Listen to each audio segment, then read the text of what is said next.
Forrest Gump, Chapter 4, Vietnam. After I left the idiot school, people were always shouting at me. Coach Fellers, Coach Bryant, and then the people in the army. But I have to say this.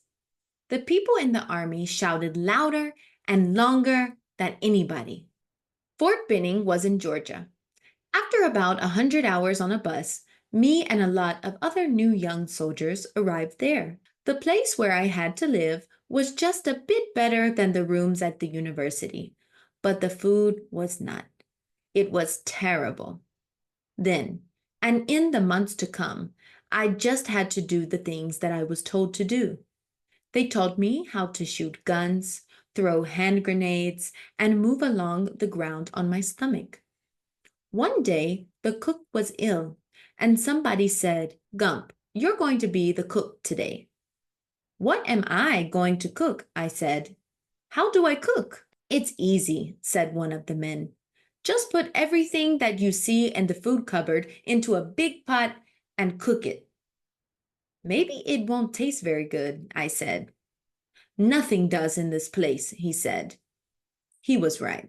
Well, I got tins of tomatoes, some rice, apples, potatoes, and everything that I could find.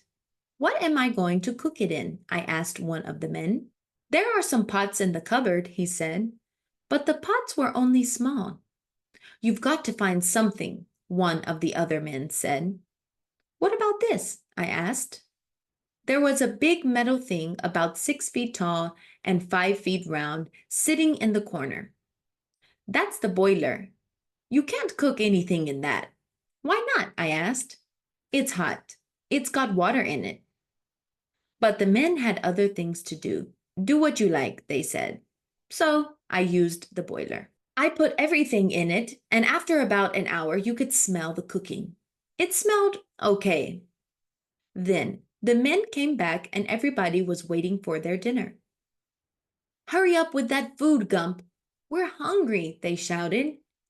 Suddenly, the boiler began to shake and make noises, and then it blew up. It blew the food all over us, me and all the men who were sitting at the tables. "Gump," they screamed, "you're an idiot." But I already knew that. After a year, we went to Vietnam to fight in the war. One evening, we went to have a shower. The showers were just a long hole in the ground for us to stand in, while somebody threw water over us. We were standing in it when suddenly there was a strange noise. Then the ground began to blow up all around us. We threw ourselves onto the floor of the shower hole, and somebody started screaming. It was some of our men on the far side of the hole, and there was blood all over them. Then everything went quiet again, and after a minute or two, the rest of us climbed up out of the hole. The enemy soldiers tried to blow us up for the next 5 nights. Then it stopped. But it was time for us to move up north to help some of our other men in the jungle. We went in helicopters, and there was smoke coming up out of the jungle when we got there. The enemy started shooting at us before we got on the ground, and they blew up one of our helicopters. It was terrible. People on fire, and nothing that we could do. It was almost night before we found our other soldiers in the jungle. And who do you think one of them was? It was Bubba. Well, in between the shooting, Bubba told me about himself. His foot got too bad to play football, and he had to leave the university. But his foot wasn't too bad for the army to get him, and here he was. "What happened to Ginny Curran?" I asked.